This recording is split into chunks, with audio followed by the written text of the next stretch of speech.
আসসালামু আলাইকুম রহমতুল্লাহি ওবরাকাতুহ।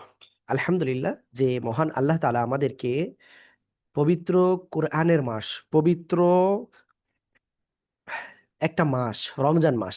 এই রমজান মাসে রমজানের দ্বিতীয় দিন অতিবাহিত করার পর, ইফতারির পরে মাগরিবের নামাজ আদায় করার পর আমাদেরকে একটা দিনী মজলিসে আল্লাহ তাআলা আমাদের উপস্থিত করছেন। এজন্য আমরা আল্লাহর দরবারে শুকরিয়া আদায় করি, আলহামদুলিল্লাহ। এখন আমরা আসলে কিভাবে আমাদের এই রমজান মাসটাকে প্রোডাক্টিভ ওয়েতে আমরা কাজে লাগাতে পারি, সেটা আমরা বয়স্করা হোক কিংবা যারা হলো ছোট বাবুরা রয়েছে, তারা কিভাবে আসলে প্রোডাক্টিভ ওয়েতে কাজে লাগাতে পারে। তো সে বিষয়টা ইনশাআল্লাহ আমরা আজকের এই বিশেষ ক্লাসে ইনশাআল্লাহ ক্লিয়ার হব। তো আমি সবাইকে একটু বলবো যে যেহেতু আজকের এটা হলো খুবই ইম্পর্টেন্ট একটা ক্লাস, তো আপনারা কোনোভাবে ইনশাআল্লাহ একটা অংশ যেন মিস করবেন না। ইনশাআল্লাহ আল্লাহ তাআলা আমাদের তৌফিক দান করুক, আমিন। তো প্রথম বিষয় কি জানেন? প্রথম বিষয় হলো এই রমজান মাস আসলে শ্রেষ্ঠ হয়েছে কেন? তার কারণ হলো রমজান মাস শাহরু রমাদান আল্লাযী উনজিলা ফীহিল কুরআন। রমজান মাস আসলে এই মাসে কুরআনুল কারীম অবতীর্ণ হয়েছে বলেই রমজান মাস কিন্তু শ্রেষ্ঠ মাস হয়েছে, না হলে কিন্তু শ্রেষ্ঠ মাস হইতো না। এই রমজান মাসে কোরআন নাজিল হয়েছে, এজন্য এই রমজান মাস আপনার একটা কি মাস, মানে সর্বশ্রেষ্ঠ মাস। তো এই রমজানে আমরা যদি প্রোডাক্টিভ ওয়েতে আসলে কাজে লাগাতে চাই, তো আমাদের প্রথমেই যে বিষয়টা করতে হবে, আমাদের একটা প্ল্যান করতে হবে। যদিও এই প্ল্যানটা সম্পর্কে আমার মনে হয় আরো আগে আপনাদের দিয়ে দিলে ভালো হতো, তবে সমস্যা নাই, ইনশাল্লাহ আজকের এই বিশেষ ক্লাসে আমি ইন ডিটেলসে আপনাদেরকে ইনশাল্লাহ বলবো।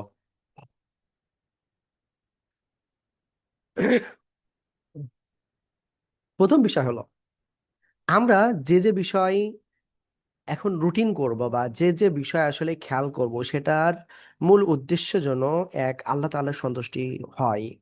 কারণ হাদিস শরীফে আসছে ইন্নামাল আমালু বিন্নিয়াত। ভাই, আপু, দেখেন, আমরা যে আমলই করি না কেন তার পূর্বে একটা নিয়াত থাকা প্রয়োজন, যে আসলে এই কাজটা আসলে কার জন্য করব। এই যে আমরা রোজা থাকছি, তাই না? তো এই রোজাটা আসলে কেন থাকতেছি, কার জন্য থাকতেছি? তো এই বিষয়টা আমাদের ক্লিয়ার রাখতে হবে। এখন আমি একেবারে ফজর থেকে আমি শুরু করব আপনাদের, যে ফজর থেকে আপনি কিভাবে অগ্রসর হতে পারেন। দেখেন, আমরা মোটামুটি এই মুহূর্তে যারা আছি, সেটা বয়স্ক হইতে পারে বা ছোট বাবুরা হতে পারে, আমরা মোটামুটি যারা রোজা রাখতেছি, যারা বালেগ, তাদের সবার উপরেই রোজা ফরজ, রোজা আদায় করতে হবে। যদি রোজা আদায় আমরা না করি, তাহলে আল্লাহ তাআলার কাছে কাল কিয়ামতের ময়দানে আমাদের কঠিন জবাব দিয়ে দিতে হবে। তো এজন্য আমাদেরকে কি করতে হবে? রোজা রাখতে হবে। তো রোজা রাখার জন্য আমাদের যে কাজটা করতে হবে, সেটা হলো সেহরিতে উঠতে হবে। তো সেহরিতে আমরা কোন সময় আসলে আমাদের জন্য ওঠা সব থেকে বেটার? তো দেখেন, এই জায়গায় আমি আপনাদেরকে যেটা বলবো, বর্তমান আমি আমার যশোরের কথা বলি। যশোরে সাধারণত এখন এই মুহূর্তে খুব সম্ভব 5টা 10 মিনিট বা 11 মিনিটে মনে হয় সেহেরি শেষ হচ্ছে। তো সেক্ষেত্রে আমি একজন পূর্ণাঙ্গ মুসলিম, তো আমাকে প্রোডাক্টিভ ওয়েতে কাজে লাগানোর জন্য আমাকে যে কাজটা করতে হবে, মিনিমাম 1 ঘন্টা থেকে 45 মিনিট আগে আমাকে কি করতে হবে? আমাকে ঘুম থেকে উঠতে হবে। তো তাহলে আমরা ধরে নিলাম যে আমি 1 ঘন্টা আগে আমি ঘুম থেকে উঠবো। তাহলে আমাদের যদি 5টা 10-এ যদি আপনার সেহেরি শুরু হয়, সেহেরি শেষ হয়, তাহলে আপনার 4টে 10-এর ভিতরে আপনাকে ঘুম থেকে উঠতে হবে। এবার আপনি এই যে 1 ঘন্টা আপনি আগে উঠলেন, তো এই 1 ঘন্টাকে আপনাকে প্রোডাক্টিভ ওয়েতে ভাগ ভাগ করে নিতে হবে, আপনি কোন টাইমে কি করবেন। আপনি ঘুমের থেকে উঠলেন, ঘুমের থেকে ওঠার পরে আপনি ফ্রেশ হওয়ার জন্য আপনি এখানে 10টা মিনিট টাইম নেবেন। কত মিনিট? 10 minute, only 10 minutes. তো 10 মিনিটও কিন্তু বেশি হয়ে যায়, কিন্তু আমরা ধরে নিলাম যে এটা হলো 10 মিনিট। কেন 10 মিনিট? তার কারণ হলো আপনার অনেক সময় ঘুমের ভিতরে থাকলে ঘুমের থেকে ওঠার পরে একটু আলসেমি একটা ভাব আসে। আমার একটা কল আসছে, তো সরি।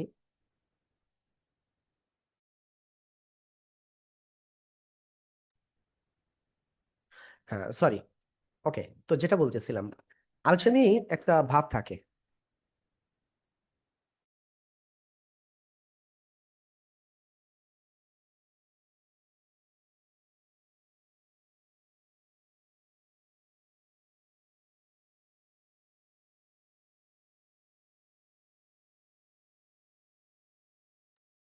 আমি আন্তরিকভাবে দুঃখিত, আসলে একটা কল আসছিল। তো যাই হোক, আমি যে বিষয়টা আপনাদেরকে বলছি যে 10 মিনিট আমরা ধরবো আমাদের উজু, ইস্তেঞ্জা এসবের জন্য বা ব্রাশ করার জন্য আমাদের টাইম দিতে হবে। এর কম হলে বেশি ভালো হয়। তারপরে দ্বিতীয় নাম্বার যে বিষয়, এরপরে আমরা কি করব? আমরা কি প্রথমেই খাবার দাবারের দিকে যাইবো? নো, আমরা কখনো প্রথম দিকে খাবার দাবারের দিকে যাইব না। আমরা ঘুম থেকে ওঠার পরে আমরা ফ্রেশ হচ্ছি, হওয়ার পরে যদি আমাদের খাবার পাক সম্পূর্ণ সব ক্লিয়ার থাকে, তো ওইটা ক্লিয়ার আছে কিনা এটা একটু দেখে নিব। কেন দেখে নিতে হবে? অনেক সময় দেখা যাচ্ছে তরকারি নষ্ট হয়ে যেতে পারে, ভাত নষ্ট হয়ে যেতে পারে, অনেক বিষয় থাকে। আমি গরিব ঘরের ছেলে হিসেবে আমি এই বিষয়টা আপনাদেরকে বলছি। আমি একজন মুসলিম হিসেবে আপনাদেরকে বলছি। কারণ এইগুলো যদি আপনি ইনস্ট্যান্ট ঘুম থেকে উঠে ফ্রেশ হওয়ার পরেই যদি আপনি ইনস্ট্যান্ট যদি এই বিষয়টা চেক করেন, তাহলে মোটামুটি আপনি কিন্তু এখনো 50 মিনিট টাইম পাচ্ছেন আপনার খাবার প্রস্তুতির জন্য। বুঝতে পারছেন? তো তাহলে আপনি দেখলেন যে সব ঠিক আছে, তো আলহামদুলিল্লাহ। তো এখন আপনার কাজ হলো আল্লাহ তাআলার দরবারে আপনাকে 2 রাকাত, 4 রাকাত, 8 রাকাত নফল নামাজ আদায় করা, এবং এটা হলো তাহাজ্জুদের নামাজ। তো এই নামাজটা আসলে কতটুকু বড় কিরাত হতে হবে, কিরাত আপনি কতটুকু বড় করবেন এটা আপনার নিজের বিষয়। তবে এখানেও আপনাকে এমনভাবে সেট করতে হবে যেন আপনি প্রোডাক্টিভ ওয়েতে আগাতে পারেন। আশা করি বুঝাতে পেরেছি। তো দেখেন, আমরা 10 মিনিট অলরেডি আমাদের শেষ হয়ে গেছে, তাহলে বাকি আছে কত? এখনো 50 মিনিট। তো আমরা ধরলাম আর 15 মিনিট আমরা নামাজ আদায় করব, ধরলাম, বা যতটুকু আপনার মনে হয়। তো আমি ধরলাম 15 মিনিট। তো এই 15 মিনিট নামাজ আদায় করলাম, তারপরে আল্লাহ তাআলার কাছে কান্নাকাটি করলাম। এই জায়গায় যে কান্নাকাটি আমরা যেটা করব, এইটাই কিন্তু আমাদের জীবনের জন্য, দুনিয়াবি বা আখেরাতি বলেন, সব জায়গার জন্য সবচেয়ে দামি একটা জায়গা হলো এই জায়গা, যেখানে আপনি সরাসরি আল্লাহর সাথে কথোপকথন করবেন। আপনি আল্লাহর কাছে চাইবেন, আপনি আল্লাহর কাছে যা চাইবেন আল্লাহ আপনাকে ফিরাবে না, ফিরাবে না, ফিরাবে না। তবে শর্ত হলো চোখের পানি ফেলে এমন ভাবে কান্নাকাটি করবেন যে একটা ছোট বাবু যখন দুধ খাওয়ার জন্য ক্ষুধার যন্ত্রণায় প্রচন্ড কাতর হয়ে কান্নাকাটি করে, আপনি এভাবে কান্নাকাটি করেন। আপনি এভাবে কান্নাকাটি করলে হয়তো আপনার বাসার বা আশেপাশের লোকজন বলবে যে এই লোকটা মনে হয় পাগল হয়ে গেছে। ভাই, আপু, যতক্ষণ পর্যন্ত আপনার এলাকার লোকজন বা আপনার ঘরের লোকজন আপনাকে পাগল না বলবে, ততক্ষণ পর্যন্ত আপনি আল্লাহ তাআলার সাথে আপনার যে সরাসরি যে কানেক্ট, সেটা কিন্তু হবে না। বুঝতে পারছেন? তো দেখেন, তবে আপুদেরকে অনুরোধ করব, আপুরা উচ্চ স্বরে কোনো কিচ্ছু করবেন না। কারণ আপনার উচ্চ স্বরে যদি করেন তাহলে অনেক বিষয় আসবে। ওকে, তো আমরা কি করলাম? অলরেডি আমরা মোটামুটি 15 মিনিট মতো নামাজ পড়লাম বা 10 মিনিট নামাজ পড়লাম। তারপরে আমরা 5 মিনিট মোনাজাত করলাম, তো 25 মিনিট ধরলাম এখানে চলে গেল। এখনো বাকি আছে 35 মিনিট। এবার আমরা যদি সম্ভব হয় 10 মিনিট আমরা কি করব? কোরআন তেলাওয়াত করব। কোরআন তেলাওয়াত করার পরে আমাদের কি হবে, এই জায়গায় অনেকের দেখা যাচ্ছে 10 মিনিট বা 15 মিনিট যতটুকু, মানে মোটামুটি এখানে আমি বলবো কমপক্ষে 5 পৃষ্ঠা পড়া যায়, এমন একটু টাইম নিয়ে রাহা এবং রুহান, আমি আপনাদেরকে অনুরোধ করছি যদি এরপরে আর এমন ইমোজি দেন আপনাদেরকে ক্লাস থেকে বের করে দেওয়া হবে। তবে যেটা বলতেছিলাম যে দেখেন, যে আপনি ঠিক, আমি কোন কথা বলছিলাম প্লিজ আমাকে একটু স্মরণ করিয়ে দিবেন লাস্ট। হুজুর কোরআন তেলাওয়াতে আপনি কোরআন তেলাওয়াত মোটামুটি কমপক্ষে 5 পৃষ্ঠা করতে পারেন, এমন একটু টাইম আপনি প্রত্যেক দিন সেহরির আগে আপনি রাখবেন। এবার রাখার পরে এবার তেলাওয়াত করলেন, তেলাওয়াত করার পরে আপনি তাহলে কত মিনিট আপনার জন্য অতিবাহিত হয়ে গেছে? প্রথমে 10 মিনিট, তারপরে আবার 10 মিনিট ধরেছি নামাজ, তারপরে 5 মিনিট আল্লাহর কাছে দোয়া করা, তাহলে 25 মিনিট, তারপরে আবার ধরতেছি আরো 15 মিনিট ধরেন, ওখানে 15 মিনিট হলো আপনার কোরআন তেলাওয়াত, তাহলে এই হলো 40 মিনিট, বাদ বাকি থাকলো 20 মিনিট। এইবার এই জায়গায় আমি আপনাদের কাছে যেটা বলবো, এই 20 মিনিটের চেষ্টা করবেন 10 মিনিটের ভিতরে খাবার কমপ্লিট করা। কি বললাম? অনলি 10 মিনিটের ভিতরে খাবার কমপ্লিট করা। কেন? তার অনেকগুলো কারণ রয়েছে। প্রথমত, হয়তো এমন হইতে পারে আপনি খাবার খাইলেন, খাওয়ার পরে আপনার শরীরের ভিতরে এমন একটা রিয়াক্ট হইল যেটা আপনার, যদি আপনি সেহরির প্রায় শেষ মুহূর্তে খান, অনেক সময় বমি হয়ে অবস্থা, মানে শরীর খারাপ হয়ে যেতে পারে। তো এই জন্য আপনি একটু 10 মিনিট আগে যদি এটা করেন, তাহলে কি হবে, আপনি কিন্তু ওইটা রিকভার করার জন্য আপনি 5-7 মিনিট টাইম পাবেন। তো এই জন্য আপনাকে কি করতে হবে, আপনাকে অবশ্যই 10 মিনিট হাতে রেখে তারপরে কি খাবার শেষ করতে হবে। বুঝতে পেরেছেন? ওকে। এরপরে খাবার শেষের পরে আমরা অনেকেই হয়তো এমন কাজ করি যে আমাদের জন্য কষ্টকর হয়ে যায়। যেমন জোরে জোরে দৌড়ানো যাবে না, আপনার সবকিছু জোরে জোরে করা যাবে না, একেবারে স্বাভাবিক ওয়েতে করতে হবে। অনেকে হয়তো নামাজ পড়তে যান কি জোরে জোরে হেঁটে, হ্যাঁ, ওই সময় হাঁটাচলা করতে হবে একটু, না করলে ওই অবস্থায় যদি আপনি কি, মানে বেশি নড়াচড়া না করেন তাহলে তো আপনার শরীরের ক্ষতি হবে। তবে অনেক দ্রুত বা অনেক জোরে যেন আপনারা এটা দৌড়াবেন না। ওকে, আমরা ইনশাআল্লাহ এখন তারপরে যাচ্ছি।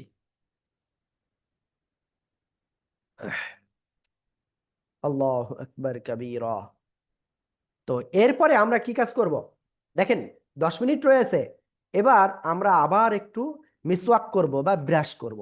কারণ খাবারের কণা কিন্তু আমাদের দাঁতের গোড়ায় বা মুখের ভিতরে থাকতে পারে, এটা যেন না থাকে আমরা এভাবেই করব।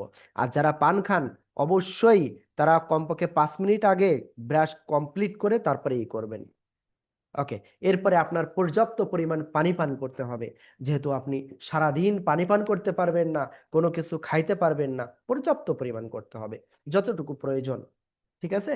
আবার আপনার মনে করেন যে আমি 5 গ্লাস বা 10 গ্লাস পানি পান করব না, এত বেশি দরকার নাই, আপনার যতটুকু প্রয়োজন পর্যাপ্ত করবেন। এবার সেহরির শেষের আগে আপনার তো সব সেহরি শেষ, আপনার সেহরি করা কমপ্লিট, এখন আপনি টাইম পাচ্ছেন কি আজানের আগ পর্যন্ত। এই আজানের আগ পর্যন্ত আপনি কোরআন তেলাওয়াত করতে পারেন, আপনি 2 রাকাত 4 রাকাত 8 রাকাত নফল নামাজ বা তাহাজ্জুদ নামাজ আপনি আদায় করতে পারেন। তো এই জায়গায় আমি আপনাদের যেটা বলবো, যেহেতু আমরা শুরুতেই আল্লাহর কাছে চেয়েছি, এখন আমাদের এই টাইমটা আমরা কোরআন তেলাওয়াতে আমরা লাগাতে পারি। কারণ আমাদের এই রমজান মাসে আমাদের বেশি করে তেলাওয়াত আসলে করতে হবে। তো এখানে দেখেন, আপনি 5 মিনিট থাকলো এবং ওপাশে আপনার সেহরি শেষ হওয়ার পরে আবার আজান হতে এখনো 6 মিনিট বাকি, তো টোটাল 6 আর 5 11 মিনিট। তো এখানে কিন্তু আরো 10 মিনিট আপনি কোরআন তেলাওয়াত করতে পারবেন। তো মোটামুটি আপনি এক ফজরের নামাজের আগে কিন্তু মোটামুটি 20 মিনিট টাইম আপনি পাচ্ছেন কোরআন তেলাওয়াতের। তো এই জায়গায় যদি আপনি এরকম করতে পারেন, তাহলে আপনার ঠিক 1 মাসে দেখা যাচ্ছে আপনার মোটামুটি 5 পারা 10 পারা আপনি কিন্তু এই জাস্ট এই 20 মিনিট করে পড়তেছেন হয়ে যাবে। বুঝতে পেরেছেন? তো এটা গেল ফজরের নামাজের আগ পর্যন্ত। এরপরে আপনার আজান হলো, আজানের পরে আপনি কি করবেন? আজানের পরে উঠে আপনি একেবার নামাজ আদায় করবেন। তো নামাজ আদায়, সুন্নাত নামাজ আদায় করবেন, তারপরে আপনি ফরজ নামাজ আদায় করবেন। তো ভাইরা যারা রয়েছেন তারা তো মসজিদে নামাজ আদায় করবেন, আর আপুরা অবশ্যই বাসায় নামাজ আদায় করবেন। এইবার এখানে একটা টেকনিকের কথা বলি। আমরা অনেকে একটা কাজ করি, নামাজ পড়ে আসি, নামাজ পড়ে আসার পরে আমরা ঘুম না পড়ে, মানে ইনস্ট্যান্ট ঘুম পড়তে যাই। তো ঘুম পড়তে যাওয়ার সময় দেখি একটু, এই যে মোবাইল মনে করেন, মোবাইল একটু দেখি, কোনে কি হচ্ছে দেখি একটু, এরকম কিন্তু আমরা করে থাকি। তো এই জায়গায় আমি আপনাদের যেটা বলবো, আপনি ফজরের নামাজ পড়ে আসলেন, আসার পরে আপনি কোনোভাবেই এই কাজটা করবেন না যে মোবাইল নিয়ে মোবাইল দেখা, যে মোবাইলে বিভিন্ন ইউটিউব হোক, ফেসবুক হোক, স্ক্রল করা, ওই যে মানে এক কথায় চোখের প্রশান্তি বা মানসিক প্রশান্তির জন্য আপনি এটা করবেন না। এটা না করে আপনি কি করবেন? আপনি নামাজ পড়ে আসলেন, এবার আপনি আবার এখানে 15 মিনিট 20 মিনিট আপনি কোরআন তেলাওয়াত করেন। বই নিতে আসছে,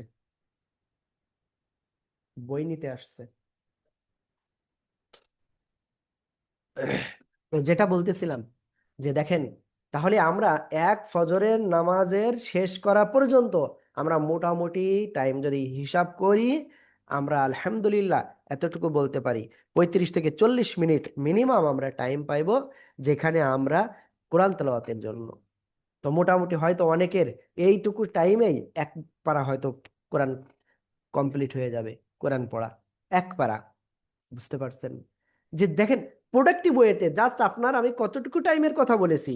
আপনার ঠিক আপনি 4টা 15 ঘুম থেকে উঠলেন, আপনি এরপরে নামাজ আদায় মানে সেহরি করলেন, সব কিছু করলেন, তারপরে আপনি একেবার 5টা 45, সাধারণত আমাদের বর্তমান হলো কি নামাজ পড়তে হচ্ছে কয়টায়, আপনার 5:30 বা 5টা 45 এরকম। তা ধরলাম 5টা 45 পর্যন্ত বা 6টা পর্যন্ত, জাস্ট এতটুকু টাইমের ভিতরে আমার এক পারা কোরআন তেলাওয়াত হয়ে যাবে, যদি আপনারা এভাবেই করেন। তো দেখেন, এই যে প্রোডাক্টিভ ওয়ে, তো এই প্রোডাক্টিভ ওয়েতে আমরা যদি কাজ করি, তাহলে আমরা কিন্তু ঠিক এভাবে আমরা সফলতা অর্জন করতে পারবো। বলেন, এই যে প্রোডাক্টিভ ওয়েতে আপনারা কি কখনো এভাবে কি ক্যালকুলেশন করেছেন? না হুজুর। হ্যাঁ, ওকে।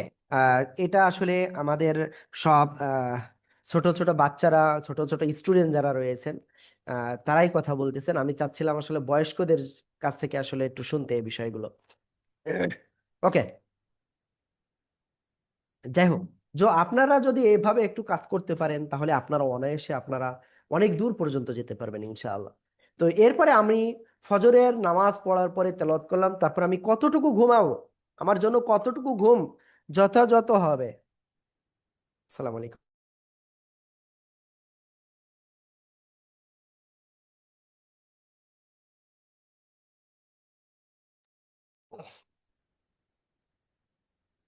সরি। তো যেটা বলতেছিলাম, আমি কতটুকু আমার জন্য ঘুম প্রয়োজন, এটা আপনার ব্যক্তি ওয়াইজ ভ্যারি করে এটা। যেমন আমার জন্য হয়তো 2 ঘন্টা, আবার দেখা যাচ্ছে কারোর জন্য 3 ঘন্টা, কারোর জন্য হয়তো 4 ঘন্টা। তো আমি আপনাদেরকে বলবো যেটা, সেটা হলো যদি আপনি মোটামুটি 5:30 থেকে 6টার ভিতরে যদি ঘুমাতে পারেন, আপনি 2 থেকে আড়াই ঘন্টায় মোটামুটি ঘুমালে যথেষ্ট আশা করা যায়। যেমন আমার বাসায় বাবু রয়েছে, তো আমার বাবুর আসলে অসুস্থ, সবাই তো জানেন। তো এক্ষেত্রে মোটামুটি আমি বাবুর গত রাত্রেও, আবার আমার নিজের শরীরও আসলে বেশি ভালো না, আমার মোটামুটি রাত্রে এখন 1-1.5 ঘন্টাও ঘুম হচ্ছে কিনা টোটাল মিলে আসলে সন্দেহ হয়। তো আমার শরীরটা আসলে অনেকটাই ভেঙে গেছে এইসবের কারণে। যেমন আমার আজকে ইফতারির পরেও যেমন কেমন যেন মনে হচ্ছিল মাথাটা ঢুলতেছে।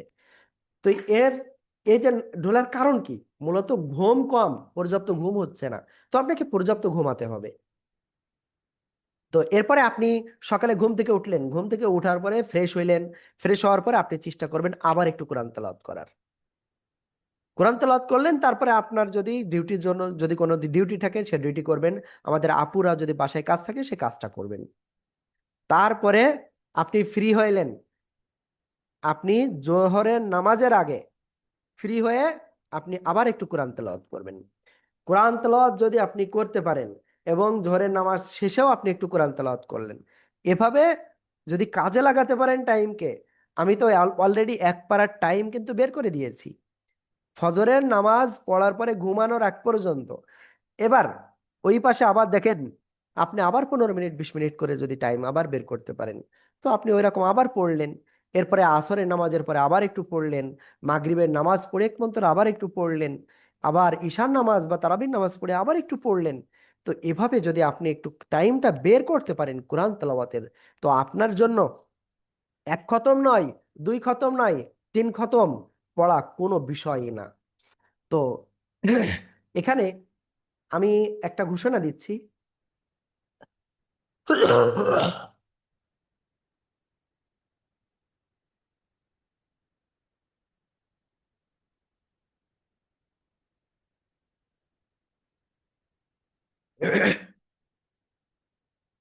আর ঘোষণাটা হলো, আমাদের স্টুডেন্টদের ভিতরে যারা 5 খতম দিতে পারবে তাদের জন্য বিশেষ আকর্ষণীয় পুরস্কার থাকবে আমার নিজের ব্যক্তিগত পক্ষ থেকে।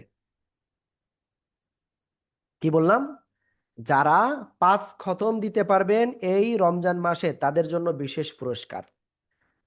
5 খতম, 4 খতম, 3 খতম তাদের জন্য। তবে একেবারে ধীরে সুস্থে আপনাকে তেলাওয়াত করতে হবে।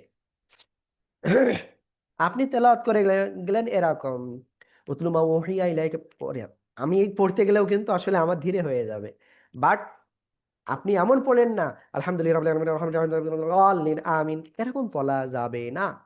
আপনাকে পড়তে হবে ধীরে সুস্থে, তেলাওয়াতটা সঠিকভাবে আপনাকে করতে হবে। ওকে। এরপরে যদি কেউ 2 খতমও দেন তো তাদের জন্য ইনশাআল্লাহ বিশেষ বিশেষ থাকবে। তবে আমাকে একটু জানাবেন যে আমি এই খতম দিয়েছি। আপনি কয় খতম দিয়েছেন এটা আল্লাহ দেখতেছেন, আপনিই করতেছেন, এটা আমার জন্য যথেষ্ট। এর ভিতরে আহ বিলকিস বেগম মনে হয় কিছু একটা বলতে চাচ্ছিলেন। জি আপু বলেন। হুজুর, আমি তো নামাজ শিক্ষা বইটা পাইবার চাই, অনেক কিভাবে কি আপনি নামাজ শিক্ষা নামাজ বই এখনো শিক্ষা পাননি বইটা তাই তো? পাই নাই। ওকে। আপু আপনি আমি এর আগে একদিন মনে হয় বলেছিলাম যে আমাদের কোন নাম্বারে কল দেওয়ার কথা, কিন্তু মনে হয় দেন নাই। ওকে। তো আমরা সামনে অগ্রসর হচ্ছি। এরপরে আমি আপনাদের যে বিষয়টা বলবো সে বিষয়টা হলো, তো কোরআন তেলাওয়াত মোটামুটি আপনি কিভাবে কমপক্ষে 3 খতম দিতে পারবেন বা 2 খতম, 1 খতম সবচেয়ে সহজ প্রোডাক্টিভ ওয়েতে, তো আমি সেটা একটু আপনাদেরকে ইনশাআল্লাহ বলছি। সবাই একটু খেয়াল করবেন। তো প্রথমত 1 খতম যারা করবেন, তো 1 খতম আসলে এটা কেউ করেন না, কমপক্ষে 2 খতমের চেষ্টা করেন, হ্যাঁ। তো দেখেন, সবচেয়ে সহজ পদ্ধতি হলো 1 খতম আদায় করা। তো 1 খতমের জন্য আপনার কতটুকু টাইম প্রয়োজন হতে পারে? আপনি দিনে 5 ওয়াক্ত নামাজ আদায় করেন, প্রত্যেক ওয়াক্তের নামাজের আগে বা পরে যদি মাত্র 4টা করে পৃষ্ঠা পড়েন, মাত্র 4টা করে পৃষ্ঠা পড়েন, তাহলে মোটামুটি আপনি অনায়াসে, এদিকেও তাকানো লাগবে না ওদিকেও তাকানো লাগবে না, আপনি মাস শেষে 1 খতম এমনিতেই হয়ে যাবে। 2 নম্বর বিষয় হলো 2 খতম আপনি কিভাবে পড়বেন। দেখেন, 2 খতমের জন্য আপনার এখানেও বেশি কঠিন কিছু না। তো এটা একটু মোটামুটি সহজ আছে, ওইটা একটু সহজ বেশি, আর এটা ওর থেকে একটু তো এখানে আপনার প্রতি ওক্ত নামাজের আগে বা পরে আপনি 4 4 8 পৃষ্ঠা মানে পড়বেন। কি বলেছি? প্রতি ওয়াক্ত নামাজের আগে বা পরে 4 4 8 পৃষ্ঠা করে পড়বেন, ঠিক আছে? তাহলে আপনি অনায়াসে এই রমজান মাসের ভিতরে 2 খতম অনায়াসে পড়তে পারবেন।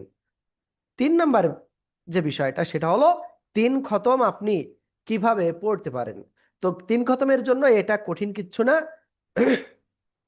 আপনি প্রত্যেক ওক্তে নামাজের আগে এবং পরে 6 6 12 পৃষ্ঠা যদি পড়েন, আগে 6 পৃষ্ঠা এবং পরে পরে 6 পৃষ্ঠা যদি পড়েন, তাহলে আপনি অনায়াসে 3 খতম আপনি তেলাওয়াত করতে পারবেন এই রমজান মাসের ভিতরে। তো দেখেন কতটা সহজ হয়ে গেল বিষয়টা।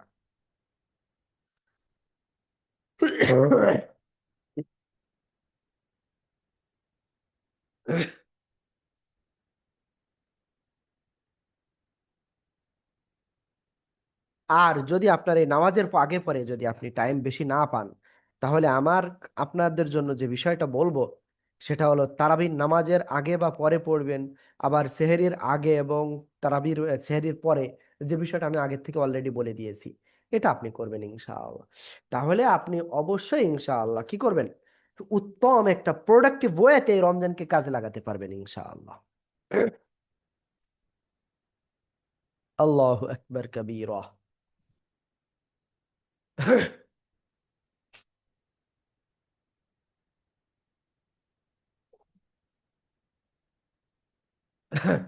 তো আমি ইনশাআল্লাহ এরপরে আপনাদের যে বিষয়টা বলবো, এটা গেল এটা। 2 নাম্বার যে বিষয়, সেটা আপনাদের জন্য এটা হলো আপনার ব্যক্তিগত আমল। 2 নাম্বার বিষয় হলো আপনার ফ্যামিলিতে যারা আছে সবাইকে নিয়ে আপনার কোরআন তেলাওয়াতের অভ্যাস করতে হবে। সবাইকে নিয়ে নফল নামাজ আদায় করার ব্যবস্থা করতে হবে, অভ্যাস গড়ে তুলতে হবে। সবাইকে নিয়ে ভালো একটা কাজ করার চেষ্টা করতে হবে। যেমন প্রত্যেক দিন এই রমজানে 30টা দিন আপনি নিয়াত করলেন যে আমি আমাকে মোটামুটি আলহামদুলিল্লাহ, যদি আপনার বেতন হয় যদি 30,000 টাকা বা 40,000 টাকা বা 50,000, বা আপনি ব্যবসায়ী যদি হন বা অন্য কেউ কোনো কিছু হয়, তো তাহলে আপনার একটা নিয়াত আজকে এক্ষুনি করা উচিত। সেটা হলো রমজান মাসে আপনি যদি 1টা টাকা দান করেন, কয় টাকা বলেছি, 1 টাকা দান করেন, তাহলে আপনার কমপক্ষে 70 গুণ, এটা বিভিন্ন রেওয়ায়েত পাওয়া যায় 70 থেকে 700। তো মনে করেন ধরলাম আমি 70, যদিও আল্লাহর রহমত অগণিত, এটা আপনার 70 কি 700 কি 700 কোটি পর্যন্ত বৃদ্ধি হতে পারে। তো এই জন্য আমি জাস্ট 70ই ধরি, 700 না, আমরা 70ই ধরি। মনে করেন আপনি যদি 100 টাকা দান করেন, প্রত্যেক দিন যদি 100 টাকা, হ্যাঁ আমরা একটু ভালো করে ক্যালকুলেশন করি। 70 না, আমরা 700 ধরি, তার কারণ এটা আল্লাহর আমাদের নিয়াতের উপরেই করবেন, তো মিনিমাম আমরা এটা ধরে রাখি। তো আপনি দিনে 100 টাকা, তার মানে মাসে আপনি 3,000 টাকা আপনি দান করতেছেন, গুণ 700, তাহলে আসে হলো 21 লক্ষ টাকা। কয় টাকা? 21 লক্ষ টাকা আপনি দান করা সব পাইবেন। এখন বলেন, যারা কোটিপতি তাদের জন্য 21 লক্ষ টাকা একটা মাসে দান করা তাদের জন্য সম্ভব হয় না। ঠিক আছে, অনেকের মন আছে আবার অনেকের নাই, এরকম হইতে পারে। তো দেখেন, আপনি যদি দিনে 100 টাকা যদি দান করেন, তাহলে আপনি জাস্ট এই একটা মাসের ভিতরে, মুনতাহা ইমোজি দিয়েন না, এই একটা মাসের ভিতরে 21 লক্ষ টাকা আপনি দান করার, সৎকা করার আপনি কি পাইলেন, সব পেয়ে যাবেন। এটা হলো দান করার বিষয় বললাম। 2 নাম্বার বিষয়, আমি আপনাদের যে বিষয়টা বলবো সে বিষয়টা হলো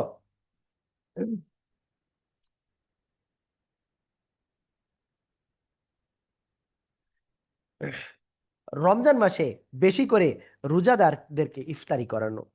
আমি কি বললাম, রমজান মাসে বেশি করে রোজাদারদেরকে ইফতারও করানো, কমপক্ষে একজন। আর যদি প্রত্যেক দিন 100 জনকে পারেন তো আলহামদুলিল্লাহ, এটা তো অনেক বড় একটা বিষয়। তো আপনারা এভাবে রোজাদারদের ইফতারি করাবেন। রোজাদারদের যদি ইফতারি করান তাহলে, হ্যাঁ,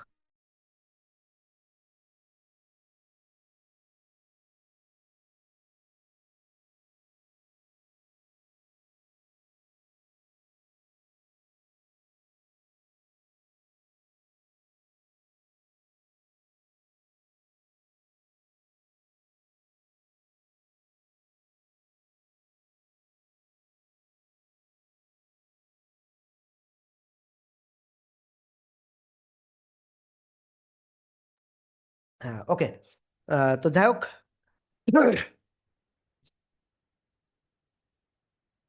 আমি যেটা বলতেছিলাম আপনাদেরকে, যে আমাদেরকে ইফতারি করাতে হবে।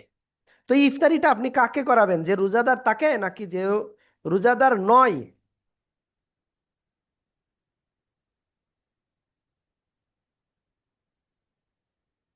তাকে? কাকে? অবশ্যই রোজাদার। এবং যে বেরোজাদার তার তো আপনার ইফতারি করার কোশ্চেনই আসে না। তো আপনি অবশ্যই রোজাদারকে আপনি কি করবেন, আপনি ইফতারি করাবেন ইনশাআল্লাহ।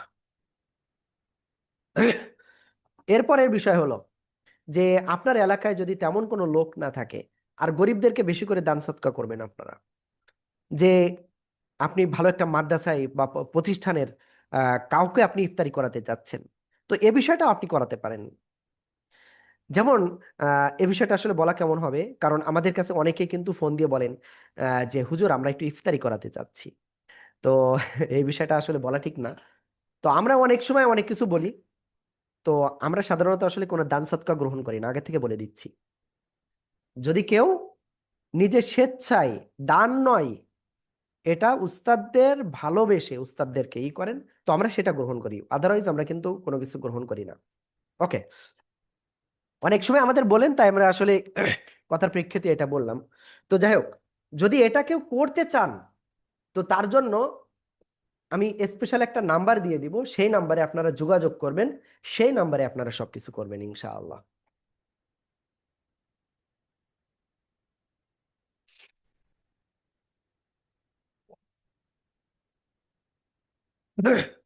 ওকে, আমি ওটা একটু ইনশাল্লাহ শেয়ার করে দিচ্ছি, কারণ এই যদি ইনস্ট্যান্ট যদি এই বিষয়টা না হয় আমার দেখা যাচ্ছে মনে থাকবে না। তো দেখেন, যদি আপনারা আমাদের উস্তাদদেরকে ইফতারি করানো বা অন্য বিষয়, এই যে নাম্বারটা আমি দিয়েছি এই নাম্বারে আপনি সরাসরি যোগাযোগ করবেন, ঠিক আছে? তারপরে আমাদের অন্য নাম্বারে যদি কোনো কিছু করেন তাহলে কিন্তু আপনার হবে না। জাস্ট এই নাম্বারে কল দিবেন। এই নাম্বারে বিকাশ আছে, রকেট আছে, নগদ আছে, সেলফিনও এই নাম্বারে আছে। তো আপনি জাস্ট এই নাম্বারেই যোগাযোগ করে এই নাম্বারে আপনি পাঠিয়ে, আপনি জাস্ট এই নাম্বারে কল করে বলবেন, অফিসের নাম্বারেও না, জাস্ট এই নাম্বারে কল করে আপনি বলবেন যে হুজুর আমি এই যে উস্তাদদের ইফতারি করাতে চাচ্ছিলাম বা উস্তাদদের একটু করতে চাচ্ছিলাম, তো এটাই এই নাম্বারে দিয়েছি, জাস্ট এই। ওকে, যাই হোক, আমরা যেখানে আলোচনায় ছিলাম আমরা সেখানে যাচ্ছি ইনশাআল্লাহ। তো এরপরে আমরা যে বিষয়টা, ওকে নাম্বারটা একটু আসলে শেয়ার করার দরকার, কারণ অনেকে আসলে নিতে পারি নাই। ওকে, আর আপনাদের কোশ্চেনের অপশনটা রেখে দিই, এখানে খুব সম্ভব কোশ্চেনের অপশনটা অ্যালাউ করা নেই। ওকে, আপনাদের যদি কারো কোনো কোশ্চেন থেকে থাকে আপনারা এখানে কোশ্চেনটা করতে পারেন ইনশাআল্লাহ, চ্যাট অপশনও আমি ওপেন করে দিয়েছি। এরপরে আমি তাহলে ইফতারি করানো বললাম, দান সৎকা করানো বললাম, তারপরে কোরআন তেলাওয়াত কিভাবে করতে পারেন, আহ, তারপরে প্রোডাক্টিভ ওয়েতে আপনি কিভাবে রমজানটা কাটাতে পারেন। তো মোটামুটি একটা পর্যায়ে চলে আসছি। তো এখন হলো আমরা আহ, জাকাতের বিষয় ইনশাল্লাহ ক্লিয়ার করব।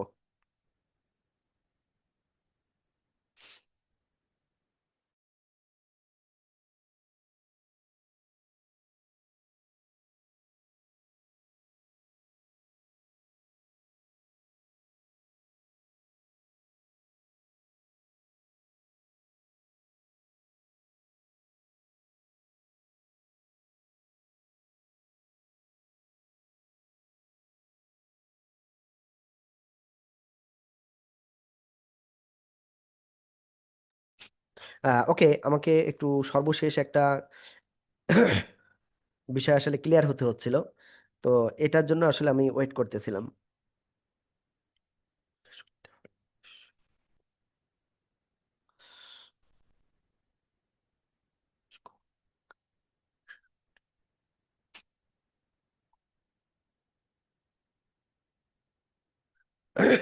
ওকে, তো দেখেন, সবাই একটু এই বিষয়টা একটু ক্লিয়ার হবেন ইনশাআল্লাহ।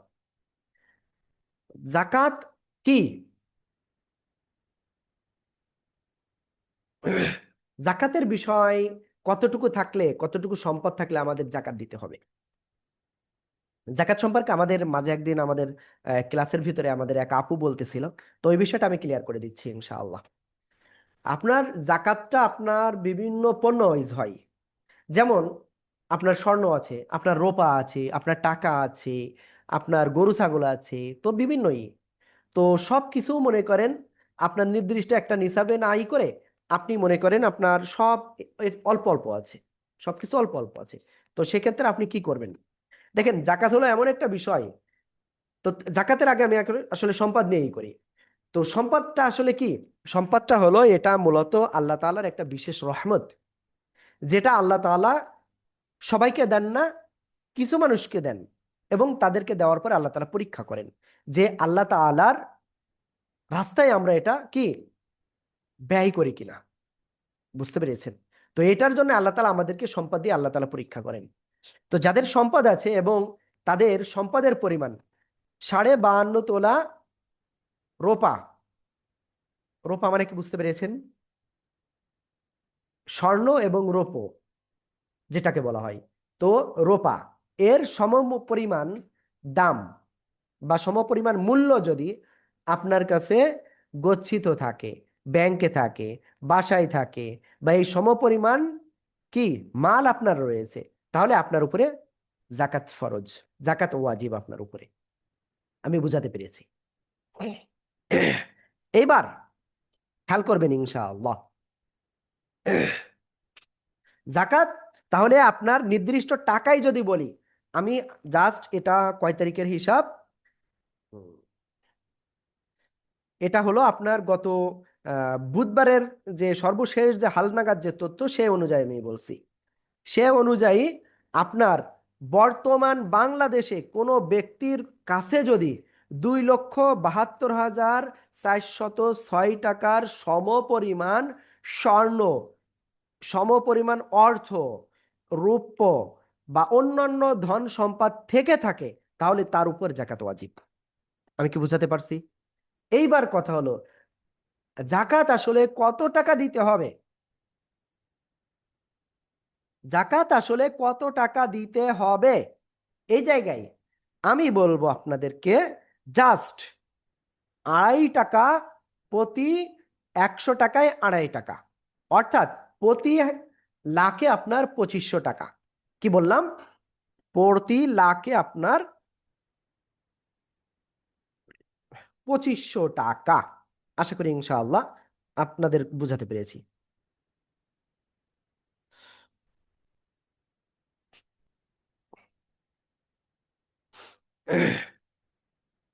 ওকে, আমি এটা একটুখানি হিসাব করে নিই।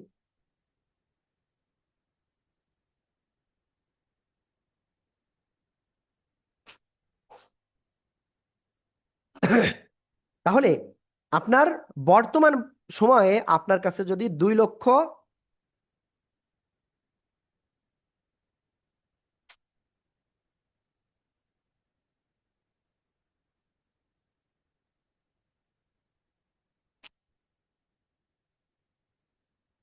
আমি একটু ক্যালকুলেশনে একটু ক্লিয়ার করে নিই আগে। হ্যাঁ, বর্তমান যদি আপনার কাছে 2,72,406 টাকা 75 পয়সা সম পরিমাণ সম্পদ যদি থাকে, আমরা অল্প সময়ের ভিতরে 10 মিনিটের ভিতরে ইনশাল্লাহ ক্লাসটা শেষ করে দেব, কারণ আমাদেরও এখানে তারাবির নামাজ রয়েছে এবং আমরা আলহামদুলিল্লাহ খতম তারাবি আমরা পড়ি। তো যাই হোক, এটা পড়তে হবে সবাইকে। 2,72,406 টাকা 75 পয়সা যদি কারোর কাছে থাকে গচ্ছিত, এবং এটা যদি 1 বছর সময় অতিক্রান্ত হয়, আমি আবারও বলতেছি, 1 বছর আপনার কাছে এই পরিমাণ সম্পদ রয়েছে বা নগদ অর্থ রয়েছে বা এর অধিক, তাহলে আপনার উপরে জাকাত ওয়াজিব। তো আপনি জাকাত দিবেন কত? আপনার প্রতি হাজারে 2,500 টাকা।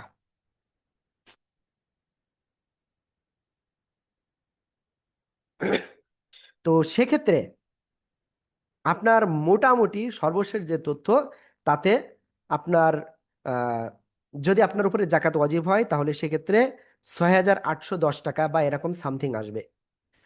তো তারপরে আমি আপনাকে বলবো যে আসলে যেহেতু বর্তমান স্বর্ণের অনেক দাম এদিকে ওদিকে হেরফের হচ্ছে, রূপার দাম হেরফের হচ্ছে, তো আপনারা যখন জাকাতটা দেবেন, তো অবশ্যই সর্বশেষ দাম অনুযায়ী আপনারা এটা কি করবেন, ক্যালকুলেশন করবেন এবং তারপরে এটা দিবেন ইনশাআল্লাহ। ওকে, এইবার কথা হলো, আমি যদি এই 2,72,000 টাকা থেকে আমার 6,800 টাকা, 6,811 টাকা আমার চলে যাচ্ছে, তো এটা তো আমার জন্য অনেক ক্ষতি না। এটা আপনার জন্য ক্ষতি নয়, বরং আপনার টাকার অপবিত্র অংশটুকুই আপনার কাছ থেকে চলে যাচ্ছে, আর কিচ্ছু নয়। আপনার টাকাটা, আপনার সম্পদটা আরো কি পবিত্র হচ্ছে। বুঝতে পেরেছেন? আমরা অনেকে মনে করি দান সৎকার করলে আসলে হয় না। দেখেন, আর দান সৎকার যা করবেন, জাকাত দিবেন, এগুলো প্রকাশ্যে বলবেন না কারোর, শুধুমাত্র যাকে দিবেন তাকে বলবেন, অন্যথায় সেও যেন টের না পায়, এভাবে করবেন ইনশাআল্লাহ। হুজুর, কারো যদি এর থেকে বেশি ঋণ থাকে তাহলে কি এই পরিমাণ জাকাত দিতে হবে? ওকে, এবার কথা হলো, আপনার মনে করেন এই যে 2,72,000 কত টাকা বলেছি, এই সমপরিমাণ আপনার টাকা আছে এবং এই সমপরিমাণ ঋণ, তাহলে আপনার জাকাত দেওয়া লাগবে না। কিন্তু আপনার দেখা যাচ্ছে ঋণ আছে 2 লক্ষ টাকা, কিন্তু আপনার টাকা আছে 5 লক্ষ টাকা, তাহলে আপনার কিন্তু জাকাত দিতে হবে। আশা করি বুঝাতে পেরেছি। আবার দেখা যাচ্ছে যে আপনার ঋণ হলো সাময়িক, এটা ধীরে ধীরে শোধ হয়ে যাচ্ছে, তাহলেও কিন্তু আপনাকে দিতে হবে। ওকে, ওকে, আমি আর দেরি দেরি করব না। তো আমি মোটামুটি আপনাদের সবকিছু বিষয় ইনশাল্লাহ জানিয়ে দিয়েছি।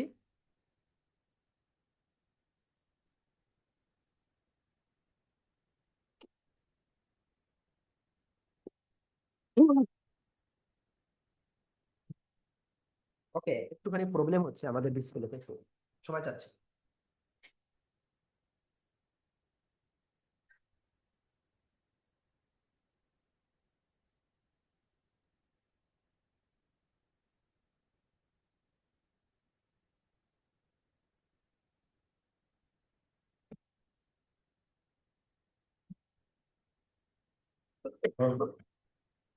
ওকে, সরি।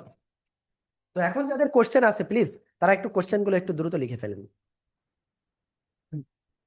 জায়গার উপরে কি জাকাত হবে যদি জায়গাটা থেকে কোনো কিছু না আসে?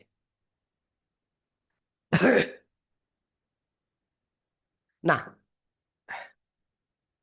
ওকে। আর আপনাদের কোনো কোশ্চেন থাকলে আপনারা লিখিতভাবে আপনারা আমাদেরকে জানাবেন ইনশাআল্লাহ। তো এখানে আরিশা তাবাচ্ছুম, যে আপনি মনে হয় কথা বলতে চাচ্ছিলেন, জি বলেন। হুজুর, আমি কিছু সূরার অর্থ জেনে নিব। এখন সম্ভব নয়। ওকে, তারপরে মরিয়াম আক্তার।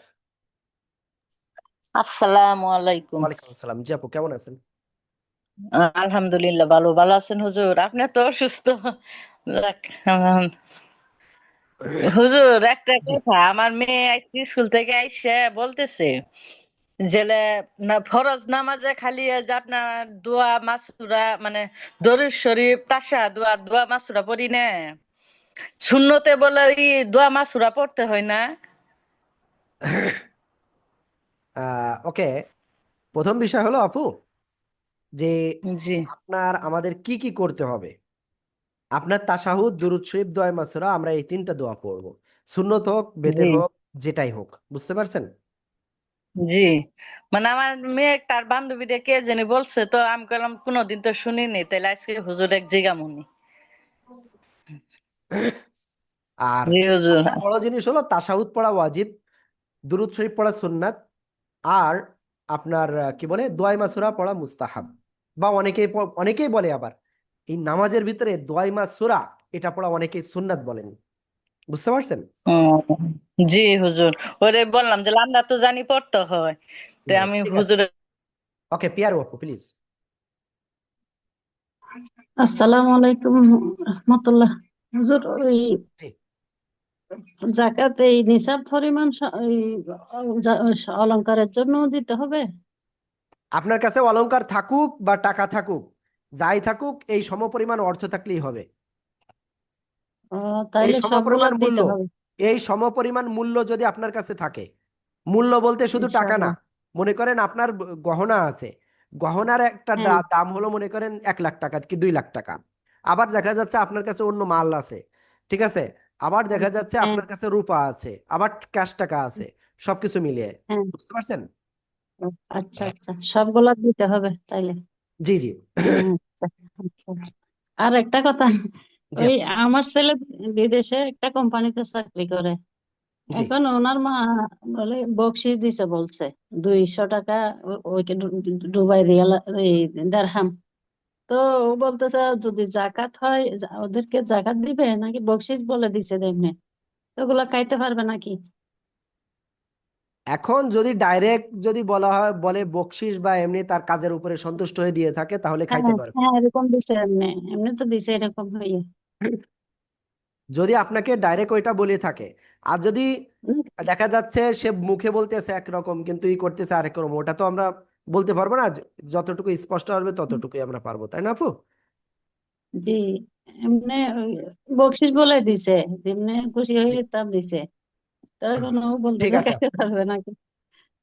ওই যে আমি আপনাকে যেটা বললাম, আর যদি আপনারা খেতে না চান তাহলে আপনার গরিব দুঃখী যারা রয়েছেন, যারা সম্বলহীন রয়েছেন, যাদের যাদের হ্যাঁ জাকাত ই করা জাকাত দেওয়া যায়, তো সেই হিসেবে তাদেরকে দিতে পারেন। হ্যাঁ, ওকে আপু। হ্যাঁ হ্যাঁ ইনশাআল্লাহ মসজিদ ইনশাআল্লাহ। আছে, না, মসজিদে জাকাত দেওয়া ওইভাবে যায় না। একটু দিতে হবে। শোনেন, মসজিদে কিন্তু জাকাত দেওয়া যায় না, এটা খেয়াল রাখবেন সবাই। মাদ্রাসায়? মাদ্রাসায় দেওয়া যায়। আচ্ছা আচ্ছা তাহলে আচ্ছা ঠিক আছে। ওকে, আরেকটা বিষয় এখানে বলি। জিমি, আমাদের জিমির আম্মু এখানে একটা বিষয় লিখছেন, 8 ভরি স্বর্ণ 2 লাখ টাকার জাকাত কত আসবে। তো এখানে বিষয়টা হলো আসলে স্বর্ণ কত ক্যারেট, মানে এখানে যদি 22 ক্যারেট হয় তাহলে এক দাম আসবে একরকম, 18 ক্যারেট হলে একরকম, 21 ক্যারেট হলে একরকম, এটা আসলে একটু দরকার ওইটাও। তারপরে আরহাম খান প্লিজ।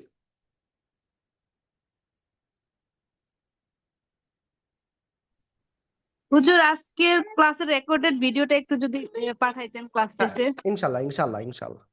ওকে, আপনারা ঠিক আছে। আমাদের এই ভিডিওটা আমাদের কোরআনের পাঠশালা ইউটিউব চ্যানেলে পেয়ে যাবেন। জি জি, আসসালামু আলাইকুম। হ্যাঁ, ওয়ালাইকুম আসসালাম। ঠিক আছে। লাইলা শারমিন আপু প্লিজ। আসসালামু আলাইকুম। হ্যাঁ, ওয়ালাইকুম আসসালাম। আমি রোজান দাদা কালকে, আমি তো গতকাল এসেছিলাম, ঢাকায় ছিলাম, পড়া দিতে পারিনি। তাই জি আগামীকাল কয়টার দিকে আমি পড়াটা দিতে পারবো? আপু, ওটা আমার কাছে না, আপনি ডাইরেক্ট আপনি অফিসে কল করে আপনি ওটা বলেন আপু। হ্যাঁ, আচ্ছা, ঠিক আছে। ঠিক আছে। আরেকটা প্রশ্ন ছিল। জি আপু। ওই আপনার তারাবি নামাজে কি সুন্নত নিয়ত বলতে জি জি হয়? জি জি জি জি। জি। ঠিক আছে। অনেকে সুন্নাত বলেন, আবার অনেকে নফলও বলেন এটাকে। জি, ঠিক আছে। মিরহাদুল রাইয়ান।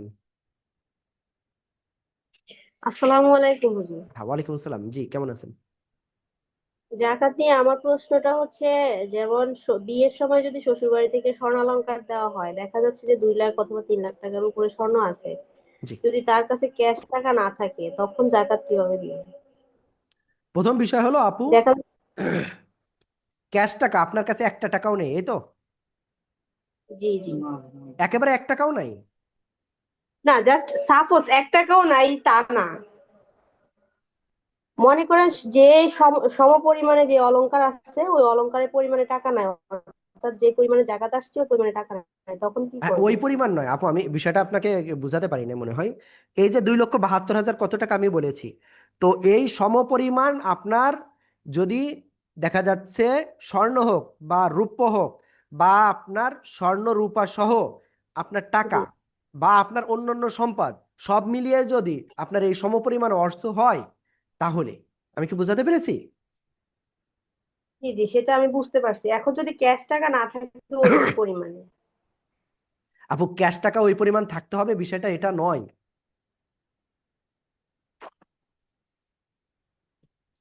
বুঝতে পেরেছেন? মানে আপনি বলতেছেন এই যে আপনি বিষয়টা আপনি যেটা বলতেছেন যে আমার ওই সমপরিমাণ টাকাকে আসলে থাকতে হবে কিনা, না, বুঝতে পারছেন? সেটা না, আমি বলছি হুজুর, আমি আসলে মনে হয় আপনাকে বুঝাইতে পারি নাই। হ্যাঁ, আপনি আমি আপনার বলতেছি ঘটনাটা যে ফুল বলেন।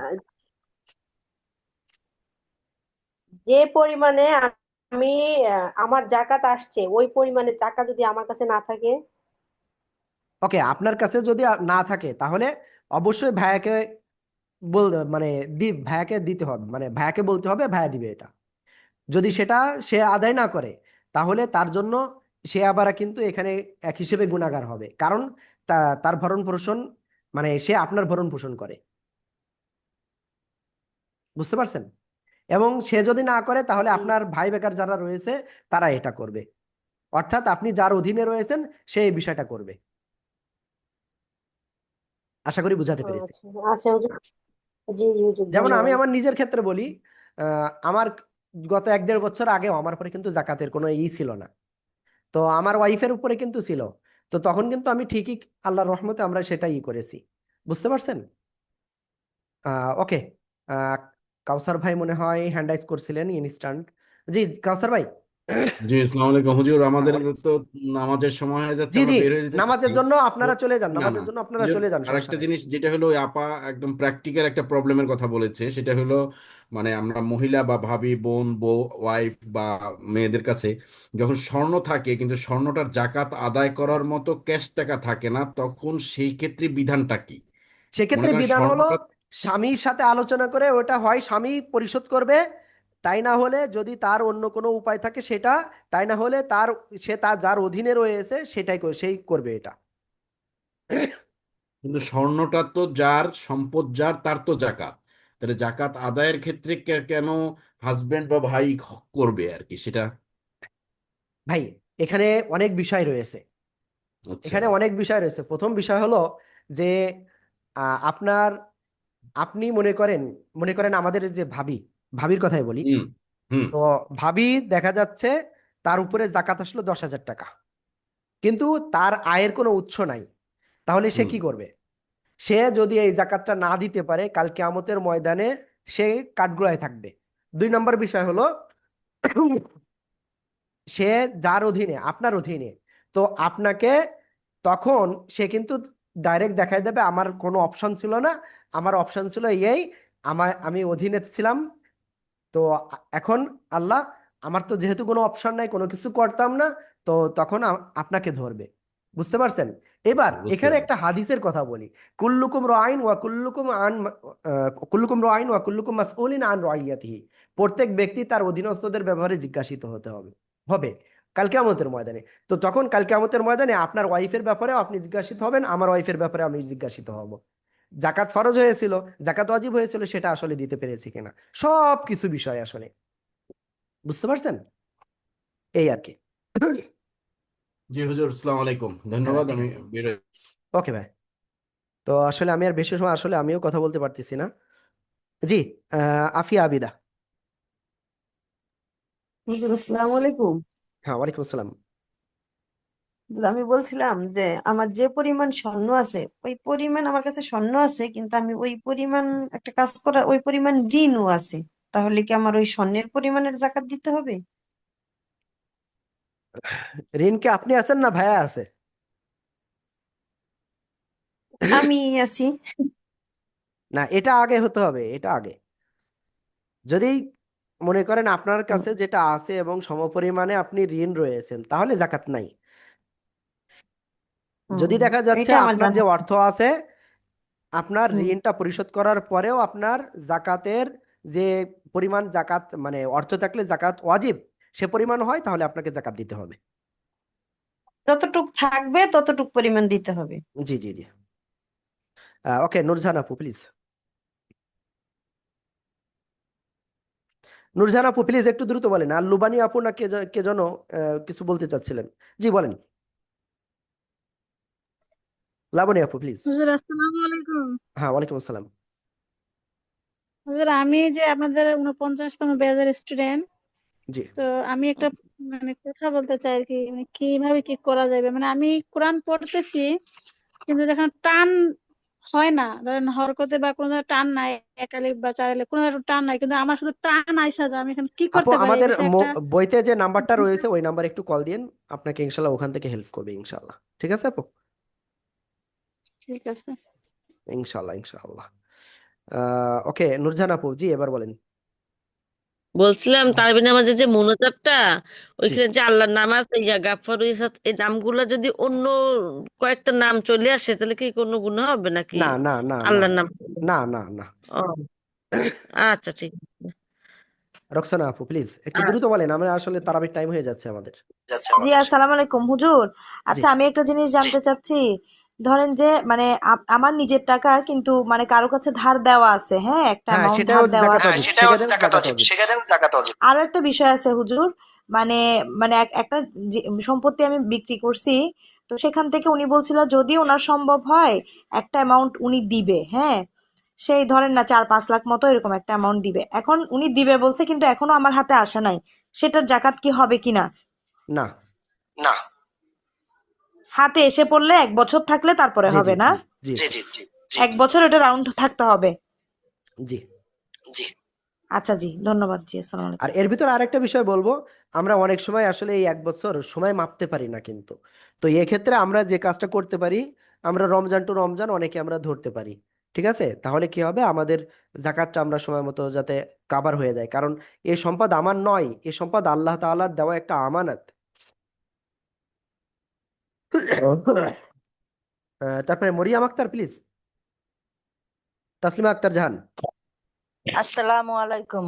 হ্যাঁ, ওয়ালাইকুম হুজুর, আসসালাম, এই জি যে বলেন। জাকাত ব্যাপারে আপনার আমার গহনা আছে, আমি তখন তো গহনার দাম কম ছিল, গহনা বানাইছেন, আমারও সামর্থ্য নাই, আমার হাজবেন্ডেরও সামর্থ্য নাই, তাহলে এই ক্ষেত্রে কি করব? আপনার কয় ভরি আছে দেখি, শুনে 3 রাখি। ভরির মতো আছে। তখন সোনার দাম কম ছিল না, 21,000 টাকা ভরি ছিল, তখন বিয়েতে দেওয়ার কথা ছিল, হুম দিছে। এখন হুম। তো আপনার আমারও সামর্থ্য নাই, আমার হাজবেন্ডেরও সামর্থ্য আর নাই, ও আপনি তো চাকরি করে মোটামুটি প্রাইভেট। এটা তো 2005-6 কথা বলতেছেন মনে 9 হচ্ছে। সালে, ওই তো 9 আমি তো সালে জি। আহ, বুঝলাম। তো সেক্ষেত্রে আসলে যেহেতু আপনার সমর্থন নাই, বা আপনি যেটা বলতেছেন একেবারে ভায়ারও নাই, তো সেক্ষেত্রে আর কি করা, জি সেক্ষেত্রে হুজুর, আল্লাহ তাআলার কাছে ই করা আর কি। মানে আমাদের কারো, আমারও সমর্থ নাই, ও সে যে দিব সে তারও সমর্থ নাই, সে মাস গেলে বেতন ওকে, পায়, তারপরে আপনি বেতন। এই বিষয়টা নিয়ে আপনি অবশ্যই আপনি এক সময় কল দিয়েন অথবা লিখিত জানিয়েন এই বিষয়টা কি কি ঘটছে, কারণ এই বিষয়ে ইনস্ট্যান্ট আসলে বলা যায় না। ঠিক আছে হুজুর, আসসালামু আলাইকুম। ওয়ালাইকুম আসসালাম, ইলিয়াস হোসেন ভাই।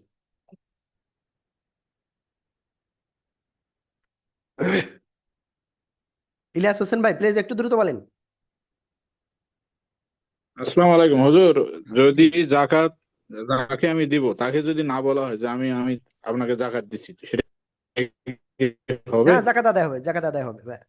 জাকাতের টাকা আমি দিচ্ছি, এখন ভাই, নিজস্ব লোকের জাকাত মধ্যে এমন একটা জাকাত দেবো, বিষয়, আপনার তাকে অনেকে নিতে তাকে চাইবে না, বলবো।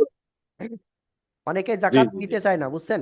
তো সেক্ষেত্রে সব থেকে উত্তম হলো তাকে বুঝতে না দিয়ে আপনার ই করা, বুঝতে পারছেন? জি জি জি জি তো হুজুর, বুঝতে জি। জাকাত নিয়ে আরেকটা কথা আসলে বলার ছিল, যেটা আসলে আগেই বলা উচিত ছিল। সেটা আমি এখন একটু বলে দিই, যদিও মাত্র 59 জন আছেন, এর আগে 110 জন মতো ছিল। তো একটা কথাই হলো, জাকাত আপনার যতটুকু হোক, আপনি সেটা একজন, দুইজন বা তিনজনকেই দিন। কারণ আপনি যদি 10 জনকে দিতে যান, তো দেখা যাচ্ছে ওই 10 জনের ওই টাকা নিয়ে আসলে কোনো কাজে আসবে না। আপনি তাকে শাড়ি কিনে দিলেও কিন্তু আপনার জাকাত আদায় হবে না, এটা মনে রাখবেন সবাই।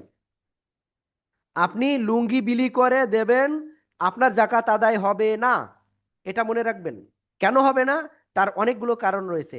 তার একটা মেন কারণ হলো, আপনি এই জাকাত ব্যবস্থা আল্লাহ কেন দিয়েছেন? আল্লাহ দিয়েছেন যে গরিব থেকে উত্তীর্ণ করে একটু মধ্যম পর্যায় বা সমপর্যায়ের যাতে তারা যেতে পারে, এজন্য। তো জাকাতের যে উদ্দেশ্য, যে আমাদের সমাজ থেকে দারিদ্রতাকে বিমোচন করা। তো আপনি একটা শাড়ি দিলেন বা একটা লুঙ্গি দিলেন, এতে দারিদ্রতা জীবনে বিমোচন হবে না। এজন্য আপনার জাকাতের যে নেক মাকসাদ, সেটা অর্জিত হবে না, এজন্য আপনার আদায়ও কিন্তু হবে না। আমি আশা করি বুঝাতে পেরেছি। তো এখন আপনার কাজ কি করতে হবে? আপনার কাজ হলো, আপনার 10,000 টাকা জাকাত হয়েছে, তো আপনি এমন একজনকে মানে বেছে ফেলুন, যে যাকে দিলে সে এই টাকা নিয়ে সে একটা কি করতে পারবে, একটা ভালো একটা কাজ করতে পারবে। সে তার সংসারে এমন একটা কিছু করতে পারবে, যে তার আয় রোজগারের বৃদ্ধি করতে পারে, এমন ভাবে আসলে ই করা। আশা করি বুঝাতে পেরেছি। সেটা দেখা যাচ্ছে 2 জন 3 জন মিলেও যদি জাকাত একজনকে দিয়ে আমরা যদি ই করতে পারি, তাহলে তাহলে প্রতি বছর যদি এরকম আমরা 1 2 3 জনকে যদি স্বাবলম্বী করতে পারি, তো আলহামদুলিল্লাহ আমাদের সমাজ থেকে গরিব মানুষ আল্লাহর রহমতে একেবারে দূর হয়ে যাবে, গরিব মানুষ সবল হয়ে যাবে অটোমেটিক। জি, তাসলিমা আপু একটু দ্রুত বলেন। আসসালামু আলাইকুম। হ্যাঁ, ওয়ালাইকুম আসসালাম। ওই মনে করেন ওই যে 1 বছর টাকা ঘোরার কথা বলা হয়েছে, মনে করেন হাতে কোনো টাকা, ধরেন আমার জমি বিক্রি করলাম, এখন ডিসেম্বর কিংবা জানুয়ারিতে আসছে, আর এখন ফেব্রুয়ারিতে রোজা, আমার কি এখন জাকাত আদায় ফরজ? এখন যদি আপনার একটা কথা হলো, যদি আপনি প্রতিনিয়ত এভাবে আপনার টাকা ঘুরতে থাকে তাহলে ওই তারপরেও জাকাত ওয়াজিব। না, ঘুরতে থাকার কথা না, মনে করেন একটা জমি বিক্রি করলাম আমি এই ডিসেম্বরে বা জানুয়ারিতে, এই এই আর এই 1 মাস 2 মাস পরে তো এই যে ফেব্রুয়ারিতে রোজা, এখন হুম। এই এখন আমার জন্য এটা না, ফরজ এটা কিনা? 1 বছর না হলে আপনার এটার উপরে কোনো ইয়ে হবে না। আচ্ছা, ঠিক আছে, আসসালামু আলাইকুম। হ্যাঁ, ওয়ালাইকুম আসসালাম। ওকে, মুনতাহা প্লিজ একটু দ্রুত। আসসালামু আলাইকুম হুজুর। হ্যাঁ, ওয়ালাইকুম আসসালাম। হুজুর হচ্ছে আমার ছোট বোন অসুস্থ, ওর জন্য একটু দোয়া করবেন। হ্যাঁ, অবশ্যই ইনশাল্লাহ। ঠিক আছে, তো আমাদের আজকে এ পর্যন্তই ক্লাস। রিজভান কিছু একটা বলতে চাচ্ছিল। হুজুর, আজ আমার নানু মারা গেছে, আমি বাড়িতে আসছি। এই জুম্মার দিন কেউ যদি মারা যায় সে কি বেহেশতে যেতে পারে? এখন বিভিন্ন হাদিস থেকে এটা পাওয়া যায়। ওকে, আল্লাহ তাআলা তাকে জান্নাত দান করুক, আমিন। তার কবরের জবরটাকে সহজ করে দিন, আমিন। শামসুন নাহার আপু একটু দ্রুত প্লিজ, আমরা নামাজে আমাদের অলরেডি লেট হয়ে গেছে।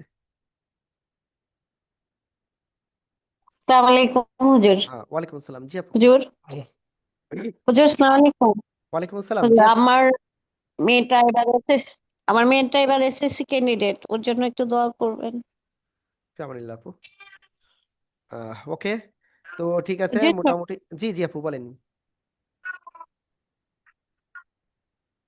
জি আপু বলেন। ওকে, তো আমাদের আজকের এই ক্লাসটা এ পর্যন্তই।